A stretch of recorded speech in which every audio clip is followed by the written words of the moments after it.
Hi, everyone, and welcome to episode 5 of the podcast Fenced In. You're here with me, Ben, and Chris. Chris, how you doing? Hey, I'm good. How are you doing?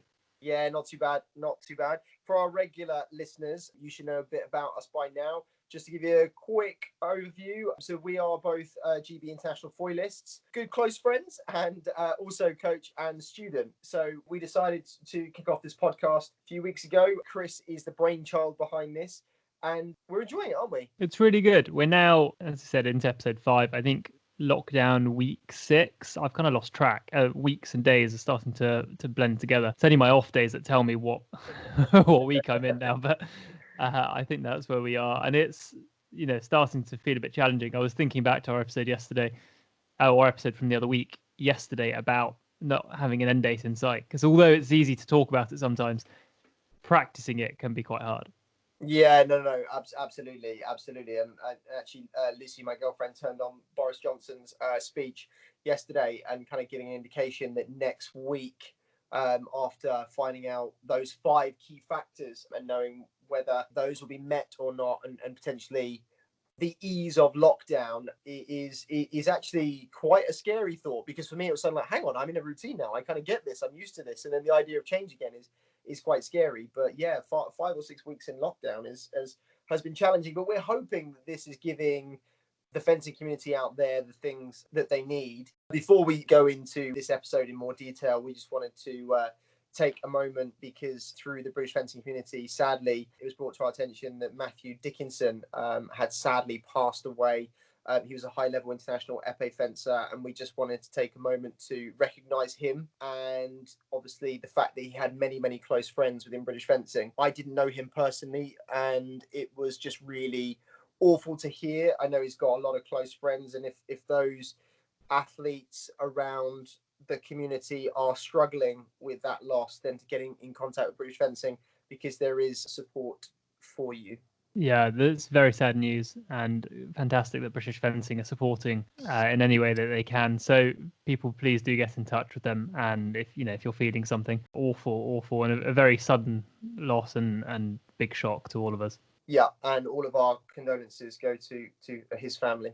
So this episode is going to be on mobility, stability, and flexibility. So we're going to attempt to give you our explanations and what we think those are. Chris, what, when you say mobility, stability, flexibility, what jumps to your mind? I'll give you stability and flexibility, but I want you to give me mobility. Not Okay, because all I right. don't know what it is, but because I want to check your understanding. Yeah, nice. Okay, yeah, absolutely. Let's do that. Let's go for that. Okay, I'm going to put it in layman's terms. So flexibility is how bendy you are. Stability is how stable you are, how much you can, your body can kind of hold itself and use the small muscles you're not really sure exist. One of my favorite quotes is from Rocky. When he gets in the pool Oh and yeah. he's really struggling, and so his coach is like, he's using muscles he didn't even know he had.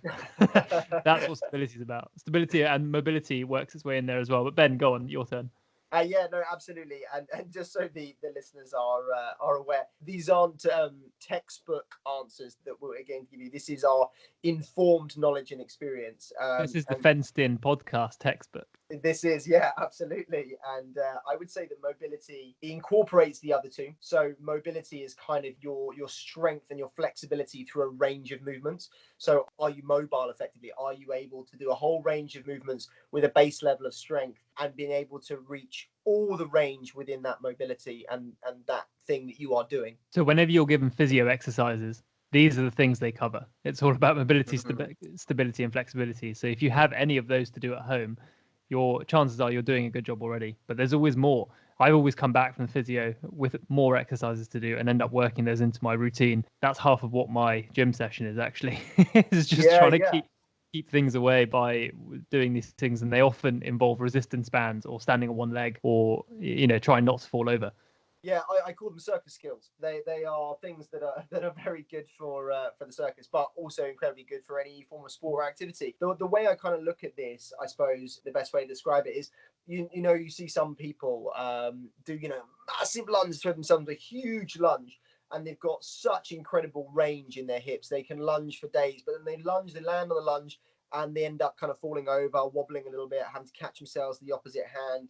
And so for me, that kind of shows the idea of flexibility. They have the kind of flexibility in the hips to get them into that lunge. But whilst they're in that long lunge, they're not able to be stable. They haven't got that stability. They haven't got that strength into that flexibility. And then the whole idea of mobility is, well, okay, can you get into that into that range, but then can you get back out of it? Can you complete the whole range with everything else? And you're right, physios talk about mobility, stability, and flexibility quite a lot. And the idea of, as you said, talking about those small muscles. So for me, I had a rotator cuff injury many years ago when I was a junior athlete.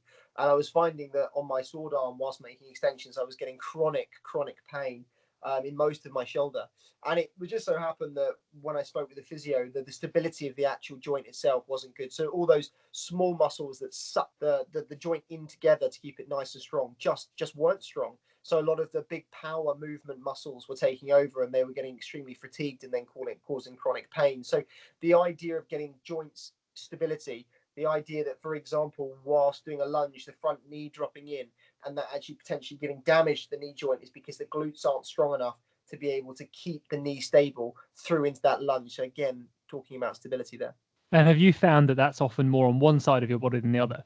Mm. Seeing as fencing so asymmetrical, some of these exercises or lots of mobility, stability, and flexibility have a great benefit of balancing your body out a bit. Yeah, absolutely. And I think fencers always laugh and joke about the kind of asymmetry that is in their body. I mean, Chris, you're a right hand athlete, right? The difference between your right arm and your left arm is noticeable, yeah?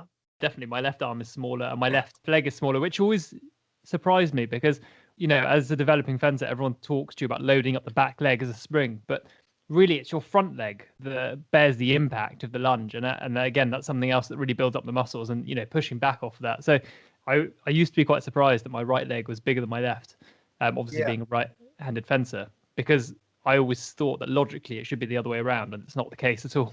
No, completely. And actually, I think there is quite a difference between explosive power and strength. And you're right, you get a lot of explosivity in your back leg. I find that strangely, I can do a standing one-legged jump better on my left than I can on my right.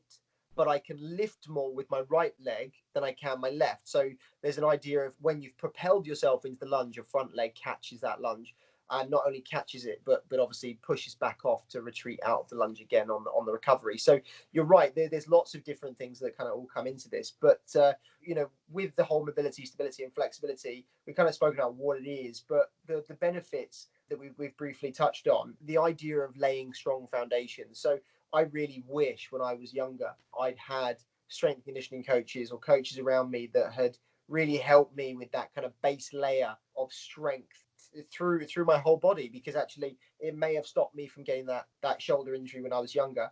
And it also not only lays strong foundations, obviously it stops injuries, but it means that providing that you are mobile, you are stable, and you're flexible, you can make huge gains in your strength conditioning through your lifting and through your speed agility work, whatever that is. By unlocking the body, you can suddenly find you make huge S&C gains. Chris, have you found anything like that at all? Yeah, I think that's probably true.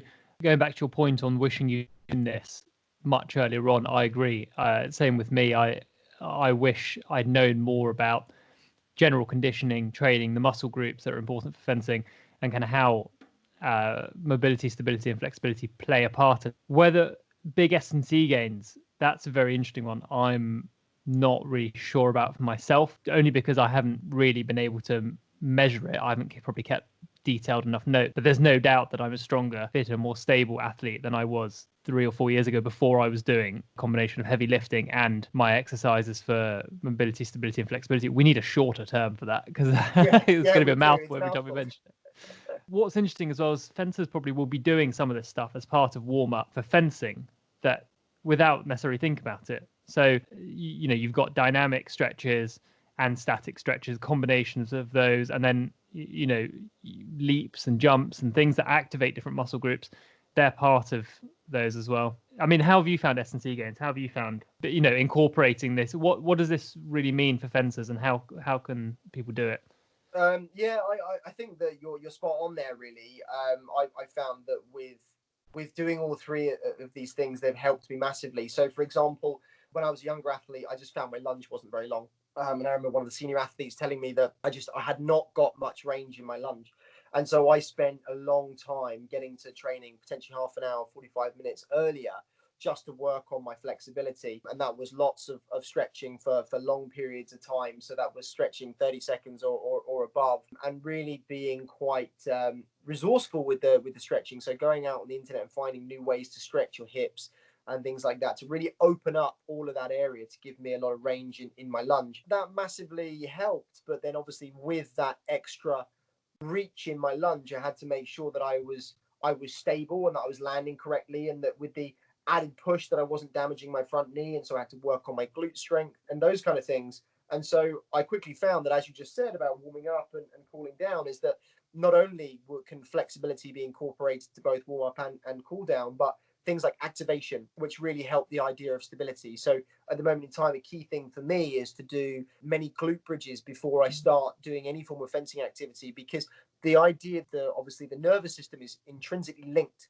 with our muscle groups means that we have to wake those muscles up. We have to make them ready to go. And just jogging up and down the piste is not really enough. And as you say, the idea of dynamic stretching, so working through a range, which is good for the mobility. It's good to be able to elongate the hips and to do almost yoga based movements flowing in from one to the next, and then doing activation, so like your glute bridges and hamstring activations and things like that, fast quick feet kind of things with bits of explosivity in it to really engage the muscle groups that you want to use in fencing.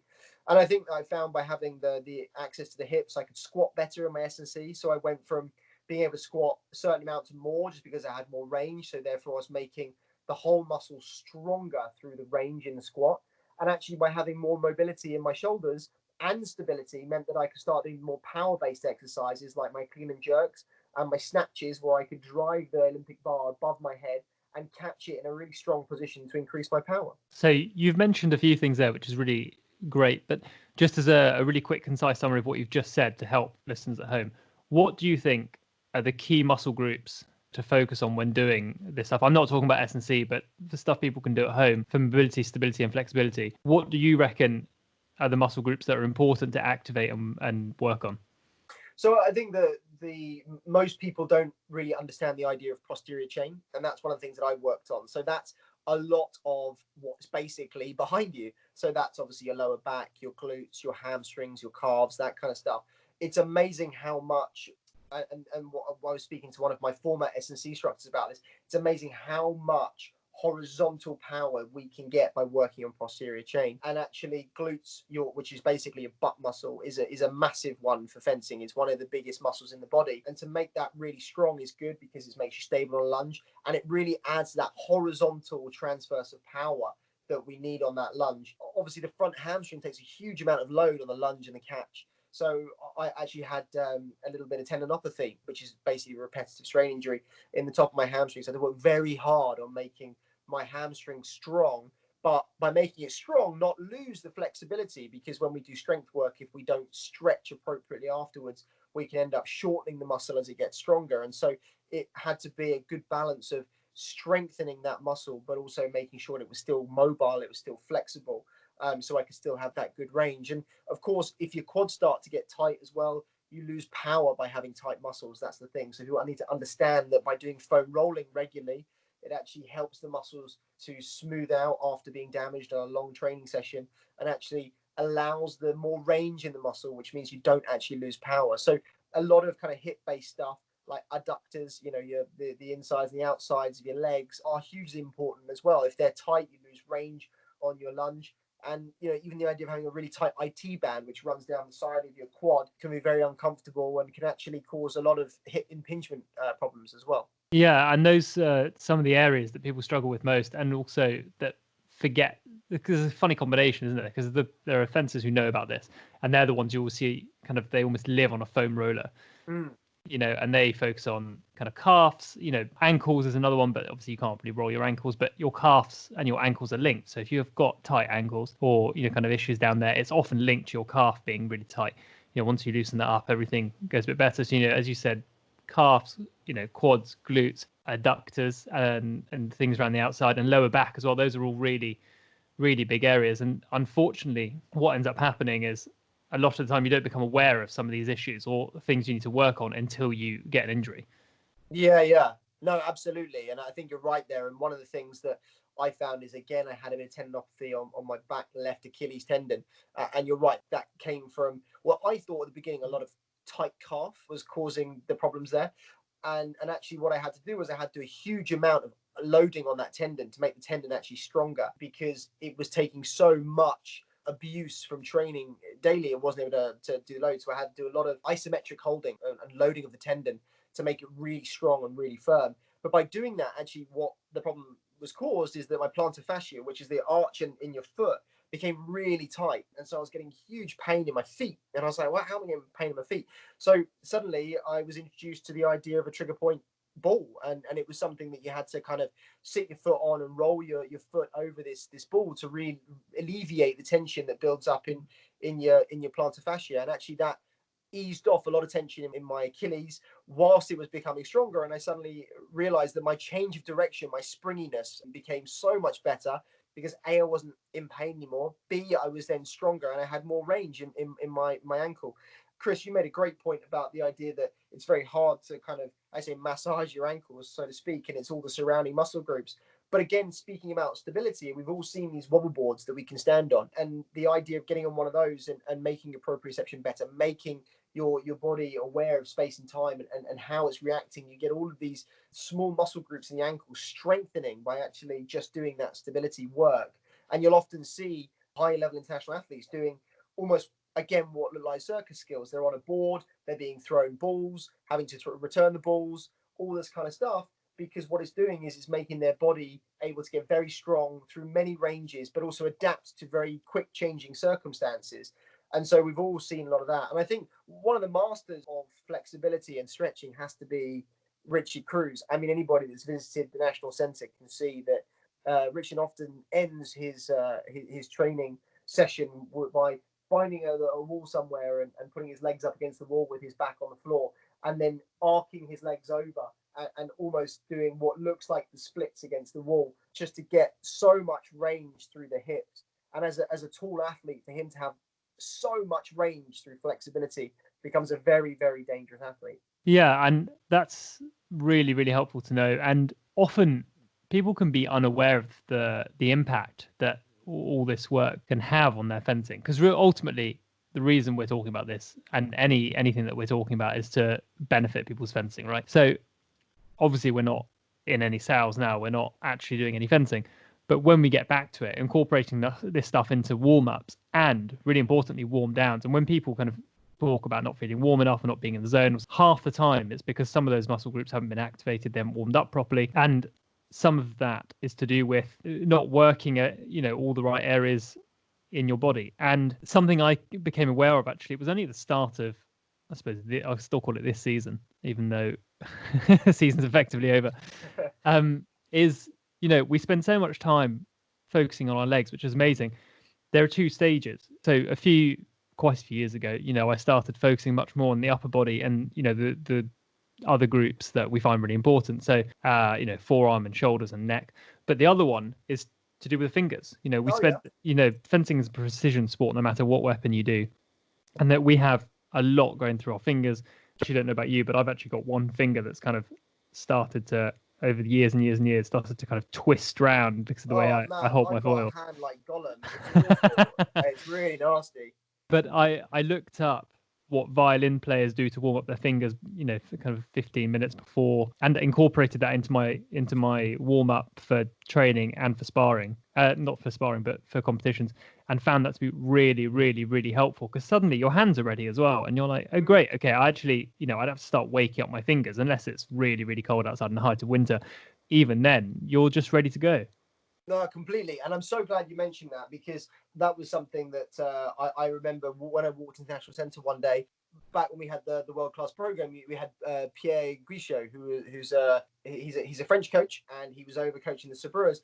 And I remember walking in and seeing them all with their sabers, and they were standing there just slowly moving the saber from the tip right down to the base, all the way up, just using their fingers.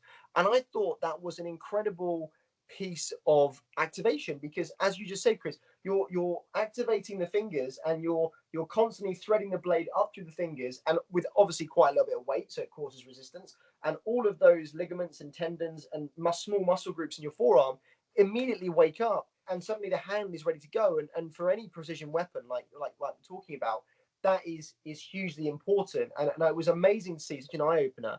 And I'm sure most people have seen, you see athletes with the blade, and they're kind of rotating the blade over their head and back round again to kind of give their some range in the shoulders. And the Italians have a really cool little one. I can't replicate it myself, where they kind of grab the blade, they twist it over the back of their head, and they bring it back round again.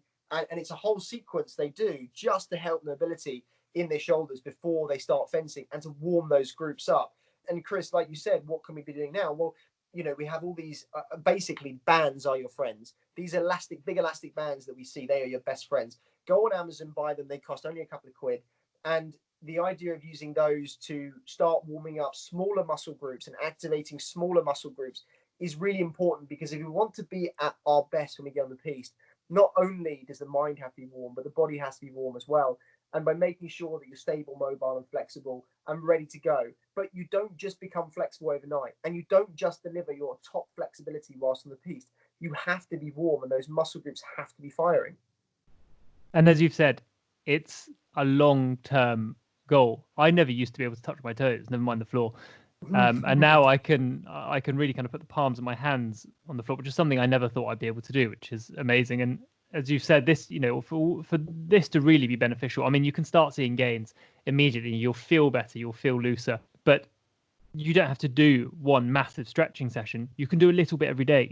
5 minutes a day, first thing, as soon as you warm up. Anything you read online about how to wake up better or wake up and feel more energized always says do a few stretches, get the blood moving. And it's a great way to do things. I do it every day, actually. I wake up, I do kind of 20 minutes in the morning and 20 minutes in the evening before I go to bed. And then sometimes I might focus on different groups. And I find that to be really, really, really helpful, especially from my training the day before. And it gives me more of a structured warm up for the day and cool down for the day, especially, kind of having a child. I don't always have the time to do my workout and then do my cool down immediately and my stretches. But I find that for me to be a really kind of easy way to do things. And as you mentioned resistance bands and things as well. Another big exercise that I was given is called crabbing or crab walks, which are really good. And I think kind of focus on quite a few lower body groups that are really important for fencing. So again, you can make quick gains by doing all this stuff, and you'll feel really good for it. It's brilliant. Yeah, those monster walks are great, actually, and I do the same now because I'm doing a lot of running at the moment to increase the cardio. And I know obviously whilst running you're going to take a huge amount of impact there, and so I'm using the bands as well, doing the exact same thing, doing glute bridges with the bands, so I'm making it more challenging and a bit more resistance, doing those crab walks or monster walks or whatever you call them.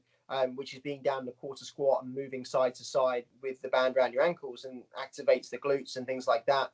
Or even just having, putting the band around the side of a door or something heavy, and then, doing some putting the band then around your heel and almost doing some like hamstring curls to kind of activate. Because what we need to understand is that getting heat into the muscle requires a little bit of resistance as well sometimes. And I think that is something that we all need to activate our body. But in turn, as you say, getting heat into the muscle allows yourself to be more flexible. So Chris is always brilliant whenever he arrives before a lesson.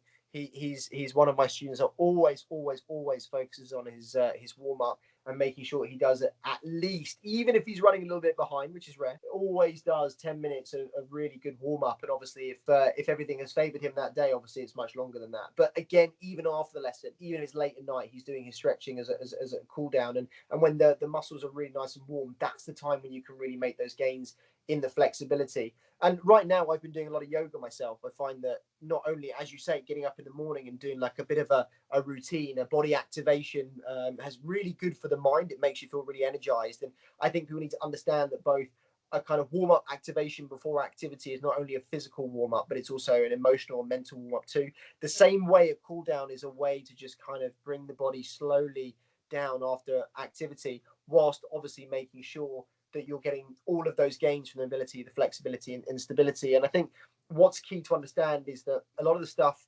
that we've spoken about can be done individually, or it can be done in a whole range of things to incorporate to increase all of these. Flexibility is often best to be done kind of at the end of the session when there's a lot of heat in the muscle, and then you can really spend a long time stretching them, and almost doing P&F stretching, which is where you stretch and then you get someone to then hold that stretch whilst you actually then try and push out of the stretch, and that actually really starts to get a lot of heat and elongate the fibers in those muscles. And then with stability, it can be things like a little bit of stability work on the wobble boards, or things like that, one-legged based stuff, where again you're trying to get a lot of strength through those joints to make you really solid. And then mobility is really good, I'm finding, with the yoga, which is moving through a whole range of actions that are getting me as open as possible. So going from downward dog, and then from downward dog to press up, and then bringing my right leg through towards my shoulder into a deep lunge, and then going into the warrior pose and things like that. And it's really making me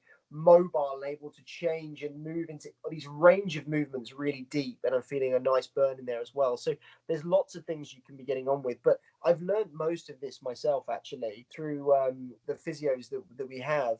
Maria and Sonia, physios that work with the British team, but they are more than happy to take requests from anybody out there that wants to understand this more, and it will help your injury prevention as well. And you can find them on Facebook or Instagram, or even through British Fencing. And anybody that knows a bit about fencing and fencing athletes and this kind of stuff is worth its weight in gold. So I fully say that if you can get a chat with Maria or Sonia, they really know their stuff and have taught me so much. Get in touch with them, because they're really good fencing physios. Having a knowledge of the sport is really important. Same as when you go to a personal trainer, if they're not aware of fencing and kind of the muscle groups that are important and really what you want to work on, you go through a bit of a cycle where they're learning, kind of what works on you. And so there's a bit of kind of lost time, by doing this. You can skip that and get straight into the, the meaty stuff, the stuff that really helps and will really make a difference.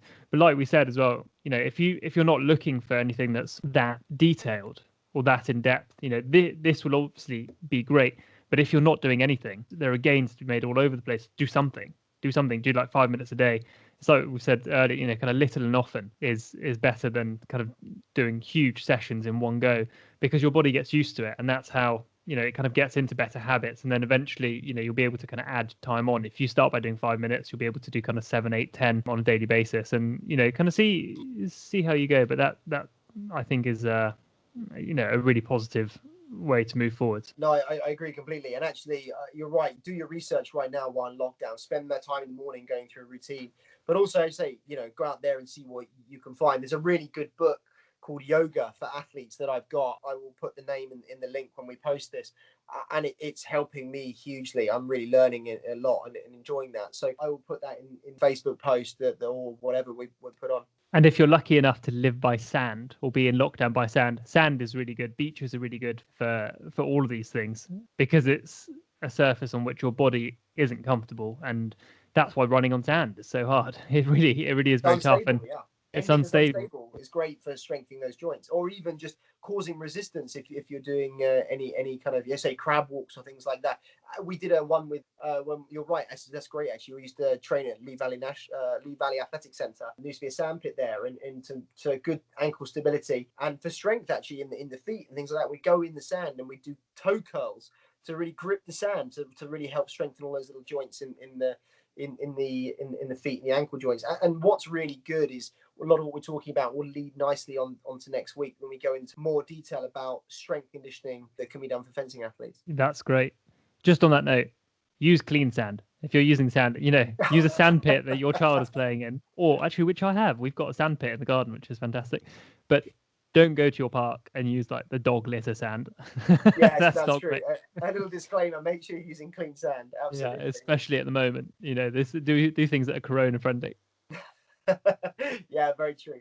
Very true. Well, I think that kind of, it gives the listeners a good idea of what mobility, stability, and flexibility is all about, and hopefully, some ideas about how to get better at it and what you can be doing in lockdown to improve that, because it really will give you a good base level of A, injury prevention, and B, to bigger and better strength and conditioning gains.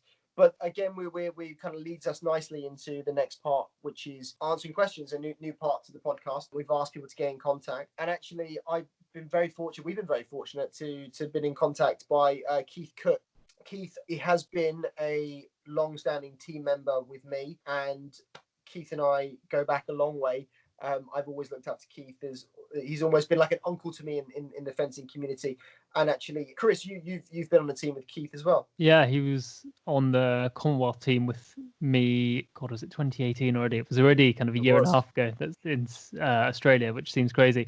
And I think that was his 6th Commonwealth. And he's obviously very decorated British and GBT medalist as well. I mean, on the international circuit. So, he's great. He's actually given me a lot of advice on this over the last few years. And, we've been on the Scottish team together, I think probably for the last kind of 10 years or so, which is amazing as well. So he was asking, in our experience, what advice would you give your younger self if you were to start again? Ben, do you want to go first? Then I'll give my answer after. Yeah, no, great question. And, I've learned so much from Keith, and these questions are even challenging my thought process on that. I think my kind of answer really is understanding training methods a bit better, is understanding why we do things. I've always been quite an inquisitive person, but I think I really wish, if I could go back to my younger self, is to try and broaden my understanding of the ideas that training bring, and how to train, and what kind of pitfalls to avoid. But ultimately, I think the thing that I really talk to myself about is the idea of patience. And when I talk about patience, I mean from a longevity point of view in the game. It takes a very long time to get good at fencing, and I think at times when I was younger, I was quite impatient about how my skill would develop. And I think I would like to go back and tell myself, just be patient, calm down. It will come.